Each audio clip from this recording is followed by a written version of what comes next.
Cette semaine, le studio A4 nous offre l'épisode 2 de The Beginning After the End, adaptant les 5 chapitres suivants du manhwa.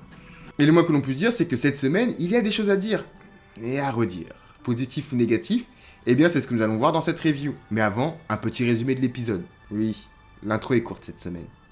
Comme dit dans l'intro, cet épisode adapte les chapitres de 5 à 10 et propose une approche différente de celle présentée dans le webtoon. Pour commencer, ce dernier débute immédiatement après un léger entraînement de Arthur avec son père, entraînement qui fait suite à l'éveil de ses pouvoirs dans l'épisode précédent. Face à la précocité de son fils, son père suggérera de donner à Arthur un professeur particulier pour lui apprendre les bases de la magie. Alors que sa mère est contre, Arthur suggérera à ses parents de l'accompagner dans cette aventure afin que ces derniers ne soient pas séparés de lui. C'est donc de cette optique que les 3 personnages commenceront leur aventure, l'occasion pour nous et Arthur de rencontrer officiellement les Twin Horse, bien que l'anime ait décidé de les introduire un peu plus tôt dans la vie du protagoniste, notamment avec la reconstruction de la maison. Et en ce qui nous concerne, eh bien on les a aussi vus lors du dernier épisode. Bref, quoi qu'il en soit, cet épisode mettra l'accent sur la dangerosité du monde, ou en tout cas du nouveau monde d'Arthur, et dans une moindre mesure, du pouvoir du protagoniste lors d'un duel contre Adam. On verra également quelques bribes de son entraînement avec son père, mais également son rapprochement avec Jasmine, rapprochement qui se fera sur la base d'un échange de connaissances.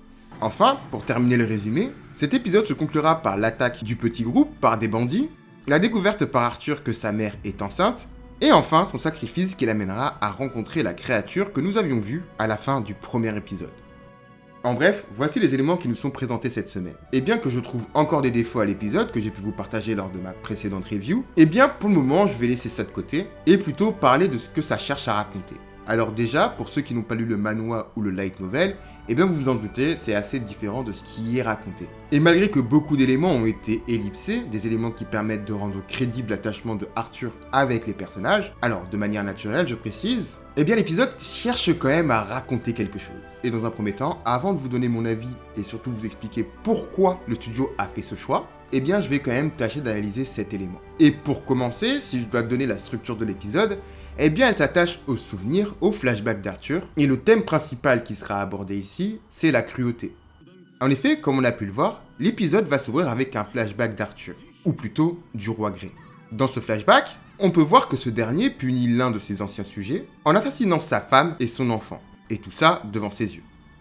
Ceci est là pour nous dépeindre la psychologie, ou en tout cas l'ancienne psychologie du personnage, nous montrant qu'il ne ressent pas vraiment l'empathie, et cela, on peut s'en douter que c'est à cause de son éducation. Ici, l'épisode sera donc construit autour de cet élément. Bien que de manière visuelle, le rapprochement sera beaucoup moins fort que dans le manhwa, eh bien on peut voir que Arthur s'inquiète un peu plus pour ses proches. On le verra à de nombreuses reprises s'inquiéter pour l'état de santé de sa mère, se doutant que quelque chose cloche, mais également, il confrontera la dangerosité de ce monde, peuplé de bestioles et de créatures diverses, en lien avec le pouvoir magique de sa mère qui semble décrit comme étant spécial. Et bref, bien que d'autres éléments viendront se glisser dans l'épisode, ce sont ces petits détails qui feront naître le cliffhanger et qui feront montrer le changement de psychologie du personnage en fin d'épisode. Et tout ceci sera illustré par l'attaque des bandits, la découverte que sa mère porte la vie, et surtout la mission qui lui sera assignée par son père, celui de protéger sa mère, mais également son futur petit frère ou sa petite sœur. Et c'est donc sur cet élément que l'épisode a décidé de capitaliser. Et c'est pour ça que le cliffhanger, le fait que Arthur se sacrifie pour sauver quelqu'un d'autre, sera quelque chose qui sera mis en avant pour pouvoir le confronter avec son ancienne psychologie, pour se rendre compte que ses actes étaient cruels, et surtout lui faire prendre conscience qu'aujourd'hui, dans ses nouvelles dispositions, eh bien il est prêt à se sacrifier pour autrui, pour les gens qu'il affectionne. Et ça sera d'ailleurs une des réflexions qu'il aura en fin d'épisode, c'est que malgré le fait qu'il pense qu'il va mourir, eh bien il ne sera pas mécontent de l'acte qu'il aura réalisé. Et bien qu'ici, encore une fois, on s'éloigne du manhwa, eh bien on peut quand même saluer le fait d'essayer de raconter quelque chose dans cet épisode. Parce que oui, bien que l'impact peut être fort, en tout cas pour les personnes qui n'ont pas vu le manhwa, et là je voudrais m'adresser directement à vous, pour que vous puissiez nous donner votre avis en commentaire, eh bien pour ceux qui ont lu le webtoon, ça peut être frustrant. D'autant plus qu'il aurait été intéressant de combiner les deux éléments. Mais bref, quoi qu'il en soit, cette fois-ci je ne vais pas faire une analyse pure et dure de l'épisode. Je vais essayer de prendre en compte d'autres éléments comme le studio d'animation qui a été choisi et surtout les choix qui vont être réalisés pour pouvoir du moins créer de l'impact chez le téléspectateur. Et ceci nous aidera à comprendre à quoi l'on peut s'attendre sur les prochains épisodes. Et bien entendu, sans spoil. En effet, si on s'intéresse au studio d'animation, eh bien on peut se rendre compte que le studio A4 ne fait pas partie des gros mastodons dont on a l'habitude de voir dans les animations, et si je devais même prendre un exemple précis, par rapport au studio qui a animé Solo Leveling. Pour reprendre du coup cet exemple, le studio A1 Pictures, bien que le nom ne résonne pas comme le studio MAPPA ou Ufotable, est une société dont la maison mère appartient à Sony. On peut donc imaginer que les moyens mis en œuvre pour développer l'animé sont beaucoup plus importants, car à mon avis, lors de la production de Solo Leveling, ils ont pu récolter divers fonds qui font que les moyens nécessaires ont été mis en œuvre pour nous proposer une animation digne de ce nom. Alors que si l'on regarde A4, bien que j'ai trouvé que très peu d'informations sur internet, eh bien il peut s'agir d'un studio beaucoup plus petit. Ainsi, on peut donc imaginer que les moyens qui sont mis pour développer l'animé sont beaucoup plus modestes, et ceci explique pas mal de choix qui ont été réalisés dans l'épisode.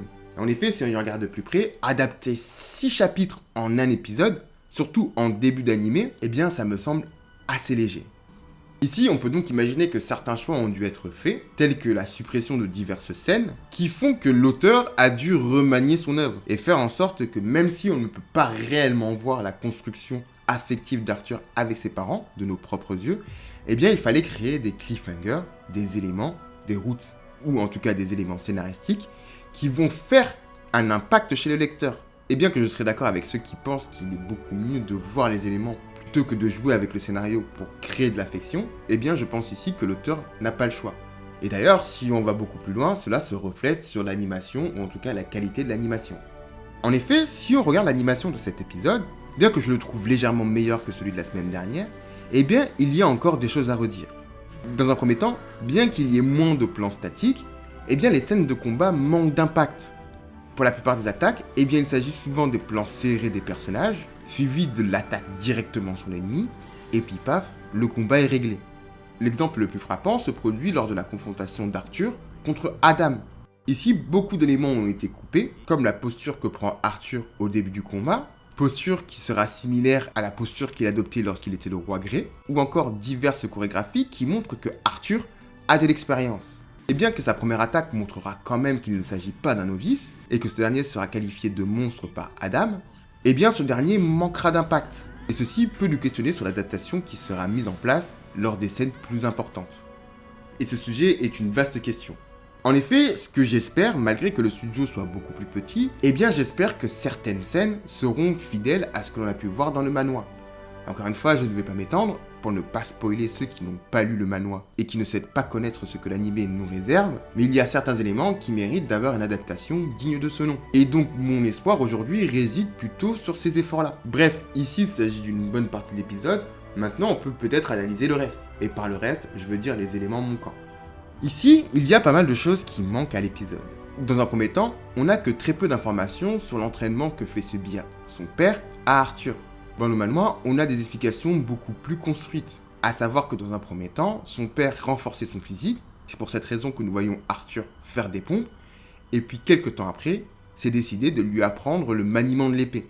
Dans cette scène, on voit qu'Arthur subit un peu plus l'entraînement plutôt qu'il y prend plaisir, bien qu'il semble quand même intrigué par son monde qu'il souhaite découvrir à travers les ouvrages. L'étude des ouvrages nous permettra d'en savoir plus sur la magie, ou en tout cas sur comment on peut évaluer la puissance d'une personne.